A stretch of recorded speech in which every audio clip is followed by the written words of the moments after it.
ವರಾಹರೂಪಿ ಎಂದು ಕರೆಯಲ್ಪಡುವ ದೈವ ಪಂಜುರ್ಲಿಯ ಬಗ್ಗೆ ಒಂದು ಚಿಕ್ಕ ಕಥೆ ಈ ವಿಡಿಯೋದಲ್ಲಿ. ಕಾಂತಾರ ಸಿನಿಮಾದ ಜನಪ್ರಿಯ ಹಾಡು ವರಾಹರೂಪಂ.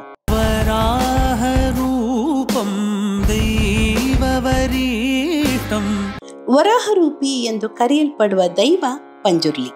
ತುಳುನಾಡಿನ ಪ್ರಾಚೀನ ದೈವಗಳಲ್ಲಿ ಪಂಜುರ್ಲಿಯೂ ಒಂದು. ಪಂಜುರ್ಲಿ ದೈವವನ್ನು ತುಳುನಾಡಿನಾದ್ಯಂತ ಹಂದಿ ರೂಪವಾಗಿ ಪೂಜಿಸಲಾಗುತ್ತೆ. ಇದರ ಇತಿಹಾಸದ ಬಗ್ಗೆ ಒಂದು ಚಿಕ್ಕ ಕಥೆ ಇದೆ. ಒಂದು ದಿನ ಹಂದಿ ಮರಿ ಶಿವನ ಹೂವಿನ ತೋಟಕ್ಕೆ ಪ್ರವೇಶ ಮಾಡುತ್ತೆ.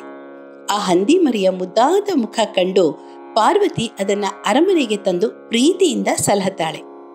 ತುಂಬಾ ತುಂಟನಾಗಿದ್ದ ಆ ಹಂದಿ ಮರಿ ಶಿವನ ತೋಟಕ್ಕೆ ಮತ್ತೊಂದು ಬಾರಿ ನುಗ್ಗಿ ಹೂಗಳನ್ನ ನಾಶ ಮಾಡುತ್ತೆ.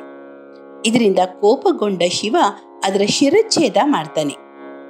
ಈ ವಿಷಯ ತಿಳಿದ ಪಾರ್ವತಿ ತನ್ನ ಪ್ರೀತಿಯ ಹಂದಿ ಮರಿಯನ್ನ ಮರಳಿ ಬದುಕಿಸುವಂತೆ ದುಃಖದಿಂದ ಕೇಳ್ಕೊಳ್ತಾಳೆ.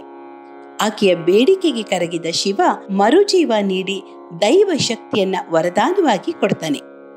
ನಂತರದ ದಿನಗಳಲ್ಲಿ ಭೂಲೋಕದಲ್ಲಿ ಧರ್ಮ ಸಂರಕ್ಷಣೆಗಾಗಿ ವರಾಹರೂಪಿ ಪಂಜುರ್ಲಿ ದೈವವಾಗಿ ದುಷ್ಟರನ್ನು ಶಿಕ್ಷಿಸಿ ನಂಬಿದವರ ಪಾಲಿಗೆ ಬೆಂಗಾವಲಾಗಿ ನಿಲ್ಲುವಂತೆ ವರವನ್ನ ನೀಡ್ತಾನೆ. ಭೂಲೋಕದಲ್ಲಿ ನೆಲೆಸಿದ ಪಂಜುರ್ಲಿ ತನ್ನ ಕಾರಣಿಕವನ್ನು ನಂಬಿದವರಿಗೆ ಶ್ರೀರಕ್ಷೆಯನ್ನ ನೀಡ್ತಾನೆ.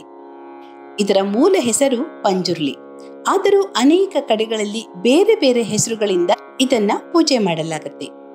ಪಂಜುರ್ಲಿಯನ್ನ ಕುಪ್ಪೆಟ್ಟು ಪಂಜುರ್ಲಿ, ವರ್ಣರ ಪಂಜುರ್ಲಿ, ಕುಕ್ಕೆ ಪಂಜುರ್ಲಿ, ಅಂಗಣ ಪಂಜುರ್ಲಿ ಇನ್ನೂ ಅನೇಕ ಹೆಸರುಗಳಿಂದ ಆರಾಧಿಸ್ತಾರೆ.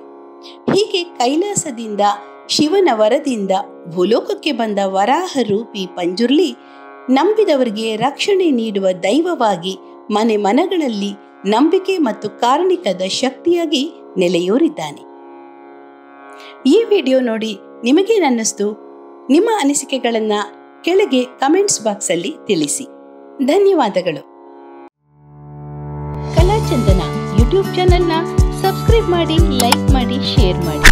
ಬೆಲ್ ಐಕಾನ್ ಒತ್ತೋದನ್ನ ಮರಿಬೇಡಿ.